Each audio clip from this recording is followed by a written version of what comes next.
Ladies and gentlemen, are you ready to hear from somebody from the provinces? You've heard from an awful lot of people from Washington. I'm a very frustrated American, and I want to tell you why I'm frustrated. Frustrated because the wisest course we could possibly take in this country is to invest more in children, and most frequently we are not.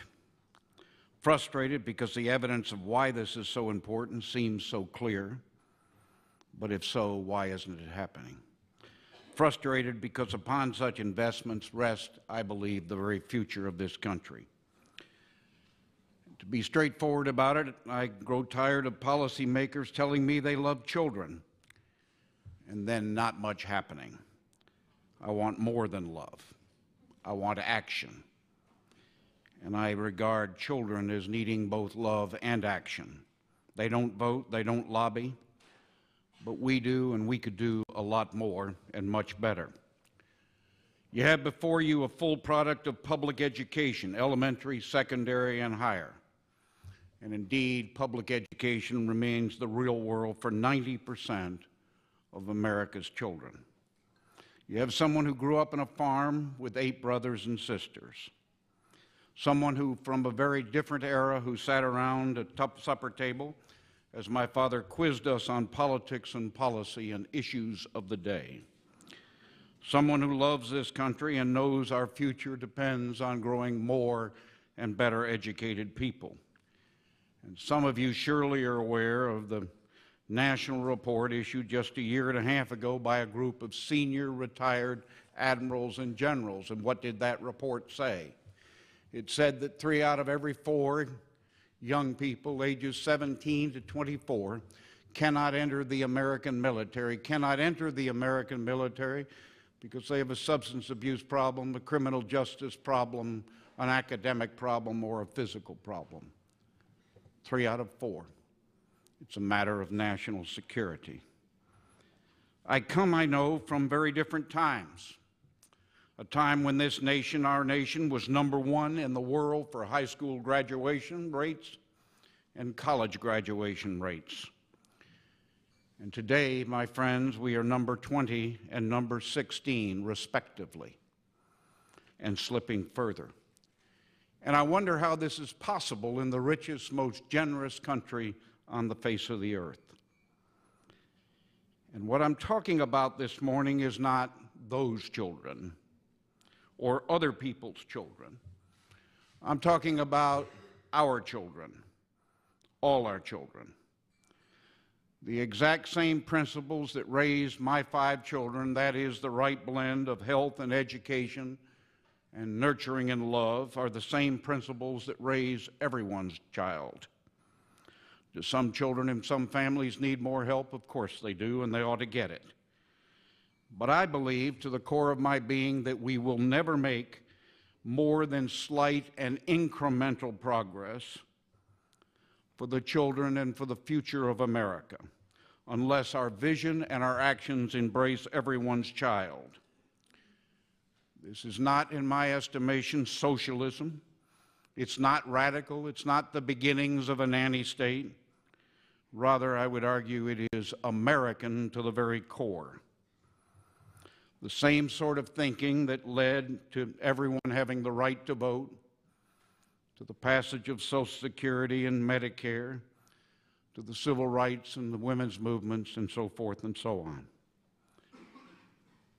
And I heard Senator Menendez talk about the word entitlements. And you and I live in a time when entitlements to a lot of people has come to be a pejorative. But in my own mind, the people of America, beginning with our children, are in fact entitled to the basics that would give them the chance to fulfill their dreams and potential, and our country to fulfill our own dreams and potential. We live in a country of constant change. By the end of this decade, children of color will be in the majority of all births. By the middle of this century, those we call minorities will in fact be in the majority. And the latest census figures show that the children of today make up a lesser percentage of America's population than ever before. So tomorrow's future for today's children, tomorrow's future for our country, will absolutely depend on how well prepared these children are to succeed in school and in life. So what's the story for children today? 1 out of every 5 living in poverty, millions upon millions without health insurance, perhaps 30% starting school significantly behind, and then many of them getting either further behind. The up to a third of 4th grade students who cannot read at minimally proficient levels, and if you think it gets better, in fact gets worse, more than half of 10th graders in public school in the United States of America cannot read at grade level. Some of you know the words and the work of the Nobel Prize-winning economist James J. Heckman, who told us some years ago that the wisest path to public education reform is to deliver the children in better shape to formal school. And I would give you, moreover, 2 sentences, just 2 sentences from a book by the Harvard professor Clayton Christensen. In his book, Disrupting Class, quote, "A rather stunning body of research is emerging that suggests that starting reforms at kindergarten, let alone in elementary, middle, or high school, is far too late. By some estimates," he writes, 98% of education spending occurs after the basic intellectual capacities of children have been mostly determined. So you and I know surely that 90% of brain development occurs during the first 5 years of life. We know that those are the years that set the tone and the path for all of life. We know from significant longitudinal research that a dollar spent wisely up front in a child's life will save at least and have a return of perhaps $7 or more that won't need to be spent on police and prosecution and prison and educational remediation. So yes, we know this, but we don't really act as though we know it. So I worry a lot about the inaction of America. The consequences I've already described are there and more. So listen to this one short paragraph from a recent New Yorker magazine article quoting Dr. Jack Shonkoff, the internationally known pediatrics professor at the Harvard Medical School. He says, quote, "We now know that adversity early in life not only disrupts brain circuits that lead to problems with literacy, it can also affect the development of the cardiovascular system and the immune system and the metabolic regulatory systems, and lead not only to more problems learning in school, but also greater risk for diabetes and hypertension and heart disease and cancer and depression and substance abuse." That ought to be a wake-up call. You and I live in a very connected world.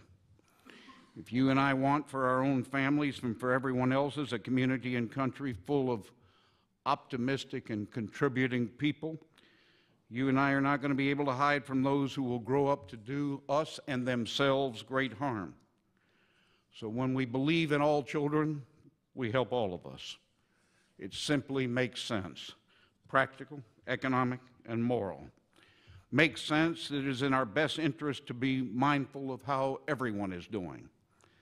If you and I want safe and secure neighborhoods, if we want less crime, if we want more and more people to own homes and cars and more people to share the basic costs of societal well-being, then we ought to know the quite extraordinary evidence of the power of early investment, as well as the power to grow children who dream and have a real chance to achieve those dreams.